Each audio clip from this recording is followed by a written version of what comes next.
आप सभी से मेरा एक दिल से विनम्र निवेदन है। हमारी कोशिश है कि हमारे सभी बुजुर्गों, दादा दादी और वरिष्ठ नागरिकों को एक उच्च पेंशन मिले, जिससे उनका जीवन सुखमय और सम्मानजनक बने। इसके लिए हमें आप सभी का समर्थन और सहयोग बहुत जरूरी है। आपसे अनुरोध है कि हमारे चैनल को जितना हो सके उतना सब्सक्राइब करें। यह सिर्फ एक चैनल नहीं है, यह एक अभियान है, एक आंदोलन है, जो हमारे बुजुर्गों की भलाई के लिए है।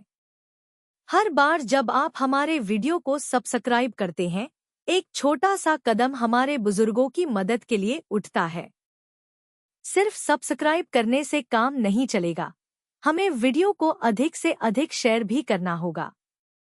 जितना आप इस वीडियो को शेयर करेंगे, उतना ही अधिक लोग हमारे इस अभियान से जुड़ेंगे और हमारी आवाज सरकार तक पहुंचेगी। आपकी एक शेयर से एक बुजुर्ग की पेंशन में इजाफा हो सकता है। हम सब जानते हैं कि हमारे माता पिता और दादा दादी ने हमें कितनी मेहनत और प्यार से पाला है। आज वक्त है कि हम उनके लिए कुछ करें। जिस तरह से आप अपने बच्चों और परिवार के सदस्यों को प्यार और समर्थन देते हैं, उसी तरह से आप हमारे बुजुर्गों को भी प्यार और समर्थन दें। इस वीडियो को इतना वायरल करें कि सरकार को भी हमारे बुजुर्गों की पेंशन को बढ़ाने पर विचार करना पड़े। यह सिर्फ एक वीडियो नहीं, यह एक आवाज है, एक पुकार है उन सभी बुजुर्गों के लिए जो अपने जीवन के अंतिम पड़ाव में खुशहाल और सम्मानजनक जीवन जीना चाहते हैं। आइए मिलकर इस अभियान को सफल बनाएं। हमारे चैनल को सब्सक्राइब करें, वीडियो को शेयर करें और अपने दोस्तों और परिवार के सदस्यों को भी ऐसा करने के लिए प्रेरित करें। आपका यह छोटा सा कदम हमारे बुजुर्गों के जीवन में बड़ी खुशियां ला सकता है। धन्यवाद। आपका समर्थन ही हमारी ताकत है। PF-EPS 95 की बड़ी खुशखबरी। केंद्र सरकार ने पेंशन योजना में किया बड़ा बदलाव। पेंशन की गणना के नए नियम लागू। केंद्र सरकार ने 14 जून 2024 से कर्मचारी पेंशन योजना 1995 में नए कारकों के साथ महत्वपूर्ण बदलाव किए हैं। इन नए कारकों के तहत पेंशन की गणना की जाएगी, जिससे पेंशन भोगियों को अधिक लाभ मिलेगा। ये बदलाव पेंशन भोगियों की वित्तीय सुरक्षा को सुनिश्चित करने के उद्देश्य से किए गए हैं। केंद्रीय कर्मचारियों के लिए पेंशन की गणना के नए नियम लागू। जानिए क्या है बदलाव। केंद्र सरकार ने कर्मचारी भविष्य निधि और विविध उपबंध अधिनियम 1952 के तहत कर्मचारी पेंशन योजना EPS 1995 में संशोधन करते हुए नए नियम लागू किए हैं। इन नियमों को 14 जून 2024 को अधिसूचित किया गया है और ये उसी दिन से प्रभावी हो गए हैं। पेंशन गणना के नए कारक।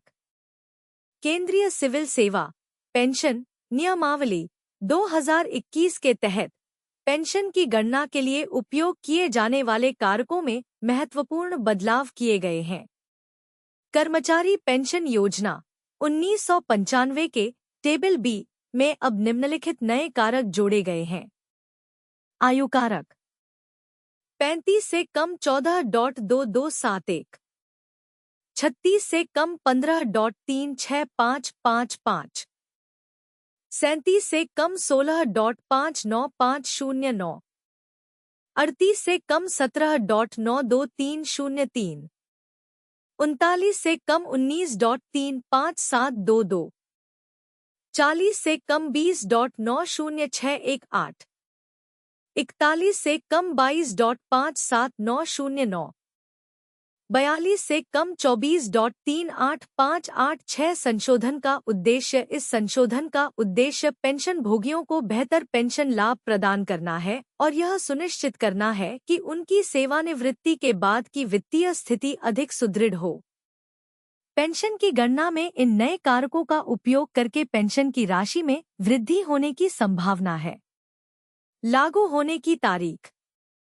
नए नियम 14 जून 2024 से लागू हो गए हैं।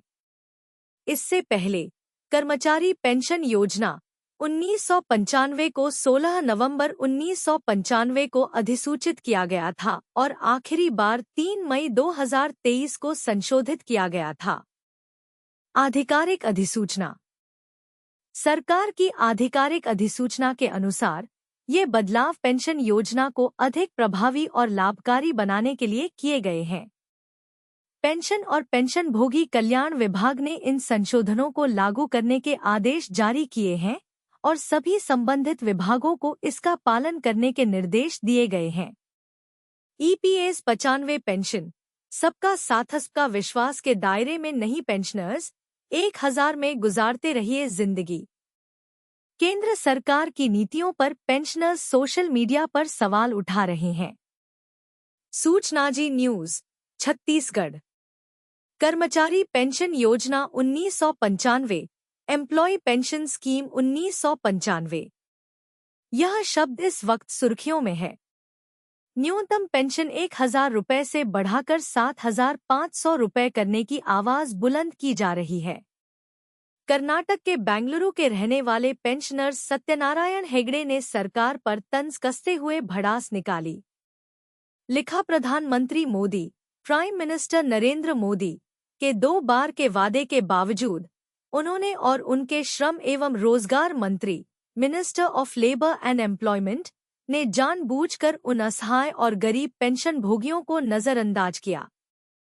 पेंशनर्स प्रसिद्ध नारे सबका साथ, सबका विश्वास के दायरे में नहीं आते। हेगड़े ने लिखा, प्रधानमंत्री मोदी के लिए पेंशन भोगी, पेंशनर्स बोझ हैं और उन्हें तीसरे दर्जे के नागरिक के रूप में देखा जाता है और वे पाकिस्तान और अफगानिस्तान के लोगों से भी बदतर हैं, जिन्हें टनों गेहूं भेजा गया था, जबकि हमारे पेंशन भोगी अपनी सेवा के दौरान कड़ी मेहनत से अर्जित योगदान और अपर्याप्त चिकित्सा उपचार के बावजूद पर्याप्त उचित पेंशन के बिना मर रहे हैं। मोदी ने अपने किले को सुरक्षित रखने के लिए बहुत से पेंशन भोगी अपने साथ हुए अन्याय के लिए मोदी को कोसते हुए अंतिम सांस ले रहे हैं। प्रधानमंत्री मोदी ने अपने किले को सुरक्षित रखने के लिए करदाता पेंशन भोगियों की कीमत पर सांसदों विधायकों को कई तरह की पेंशन सहित सभी तरह की सुविधाएं दी। नेताओं के हाथों में मोहरे के रूप में पेंशनर्स। भारत में लोकतंत्र केवल उन लोगों के लिए है, उन नेताओं के लिए जिनके पास एक तरह के अधिकार हैं, और उन लोगों के लिए नहीं जिन्हें राजनीतिक नेताओं के हाथों में मोहरे के रूप में इस्तेमाल किया जा रहा है, जो केवल आपातकाल के लायक हैं। जब सभी आम लोग सुरक्षित थे। आने वाले दिनों में हम इस मोदी सरकार के लिए बहुत सी नकारात्मक चीजें देखेंगे। EPS में बड़ा बदलाव, अब नए आधार पर होगी पेंशन की गणना। केंद्रीय सिविल सेवा पेंशन नियमावली 2021 के तहत पेंशन योजना में संशोधन करते हुए नए कारक लागू किए गए हैं, जो सेवा के महीनों के आधार पर पेंशन की गणना करेंगे। यह संशोधन 14 जून 2024 से लागू हो गया है और इसका उद्देश्य पेंशन भोगियों को अधिक लाभ प्रदान करना है। पेंशन और पेंशनभोगी कल्याण विभाग ने किया अधिसूचित। जानिए नए नियम। 14 जून 2024 को केंद्रीय सिविल सेवा पेंशन नियमावली 2021 के तहत कर्मचारी पेंशन योजना 1995 में बड़े बदलाव किए गए हैं। नए संशोधन के तहत पेंशन की गणना के लिए नए कारक निर्धारित किए गए हैं, जो कर्मचारियों की सेवा अवधि के अनुसार लागू होंगे। संशोधन का उद्देश्य। इस संशोधन का मुख्य उद्देश्य पेंशन भोगियों को अधिक लाभ प्रदान करना और उनकी वित्तीय सुरक्षा को बढ़ाना है। नए नियमों के अनुसार अब कर्मचारियों की सेवा के महीनों के अनुसार पेंशन की राशि निर्धारित की जाएगी। टेबल डी में बदलाव। कर्मचारी पेंशन योजना 1995 के टेबल डी में नए कारकों को शामिल किया गया है। ये कारक कर्मचारियों की सेवा के महीनों के आधार पर पेंशन की गणना करेंगे।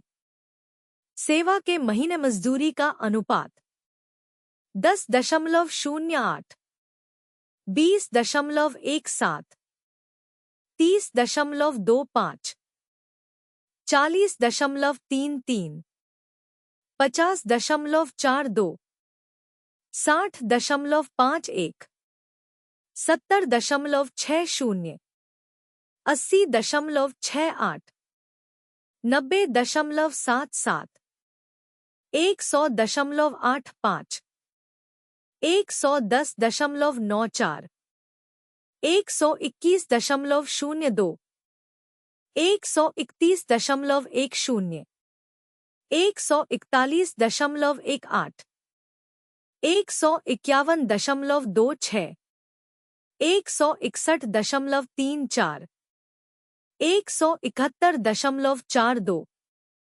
181.51, 191.59, 201.67, 211.75, 221.83, 231.91, 241.99, 252.07, 262.16, 272.24, 282.32, 292.40, 302.49, 312.57, 322.65, 332.73, 342.82, 352.90, 362.98, 373.06, 383.15, 393.23, 403.32। महत्वपूर्ण बिंदु। पेंशन की गणना अब सेवा के महीनों के अनुसार नए कारकों के आधार पर की जाएगी। 14 जून 2024 से ये नए नियम लागू हो गए हैं। इस संशोधन का उद्देश्य पेंशन भोगियों को बेहतर पेंशन लाभ प्रदान करना है। ईपीएस 95 हायर पेंशन ईपीएफओ ने लौटाया है 30 से 35 लाख। मत कीजिए खर्च। आ रही ताजा खबर निधि आपके निकट 2.0 कैंप। निधि आपके निकट 2.0 camp. Bhilai steel plant. Bhilai steel plant के श्रमिक नेता पहुंचे। हायर पेंशन का मामला हल न होने पर पूछे गए सवाल। ईपीएफओ अधिकारियों ने केंद्रीय मामला बताया। Azmat Ali, Bhilai. EPS 95 higher pension EPS 95 higher pension को लेकर बड़ी खबर आ रही है। उच्च पेंशन की राह में आ रही अड़चन को दूर करने की दिशा में सकारात्मक प्रयास होने की बात कही जा रही है। कर्मचारी भविष्य निधि संगठन एम्प्लॉयज प्रोविडेंट फंड ऑर्गेनाइजेशन की ओर से संकेत दिया गया है कि सरकार गठित हो चुकी है। श्रम मंत्रालय उच्च पेंशन को लेकर कोई न कोई ठोस फैसला लेगा, जिसका पैसा वापस किया जा चुका है। कुछ माह में ही मामला हल होने की उम्मीद है। निधि आपके निकट 2.0 कैंप। निधि आपके निकट 2.0 कैंप में भिलाई स्टील प्लांट के श्रमिक नेता पहुंचे। बीएसपी की पूर्व मान्यता प्राप्त यूनियन सीटू के महासचिव जेपी त्रिवेदी और पूर्व कर्मचारी संघ के अध्यक्ष शांत कुमार ने ईपीएफओ के अधिकारियों से सवाल जवाब किया। कैंप के प्रभारी जय मोहन की ओर से आधिकारिक रूप से कुछ भी बोलने से इनकार कर दिया गया, लेकिन ऐसा शब्द बोला गया कि श्रमिक नेताओं की उम्मीदें जग गई। सीटू नेता ने ईपीएस 95 हायर पेंशन पर किया यह दावा। सूचनाजी.com को जेपी त्रिवेदी ने बताया कि पीएफ ट्रस्ट की वजह से ईपीएफओ ने ईपीएस 95 हायर पेंशन के लिए जमा पैसा तक लौटा दिया है, लेकिन अब संकेत दिया जा रहा है कि 2-4 माह के भीतर मामला हल होने जा रहा है। इसलिए जिन लोगों को 35 लाख रुपए तक ईपीएफओ की ओर से वापस भेजा गया था, उसे खर्च न करें। सब कुछ सही रहा तो यही पैसा आपका जमा करना पड़ सकता है। उच्च पेंशन के लिए यह राशि जमा होने के बाद ईपीएफओ और से हायर पेंशन आपके खाते में आएगी। Steel authority of India limited के पीएफ ट्रस्ट का विवाद। Steel authority of India limited steel authority of India limited के पीएफ ट्रस्ट के अंशदान को लेकर ईपीएफओ ने सवाल उठाया है। नियम विरुद्ध अंशदान की वजह से ईपीएफओ ने कर्मचारियों अधिकारियों की ओर से जमा पैसा तक वापस कर दिया है। लोकसभा चुनाव की वजह से पूरा मामला पाइपलाइन में चला गया था। अब नई सरकार गठित हो चुकी है, इसलिए पूरी उम्मीद है कि मामला हल हो जाएगा। इसलिए बोल रहे पैसा खर्च मत कीजिएगा। देश के कई पीएसयू के साथ इसी तरह का केस है।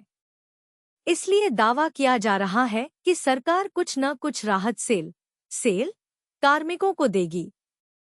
अब देखना यह है कि यह राहत कब मिलेगी। इसलिए पैसा खर्च मत कीजिएगा, अन्यथा अचानक पैसे का इंतजाम करने में आपको कठिनाइयों का सामना करना पड़ जाएगा।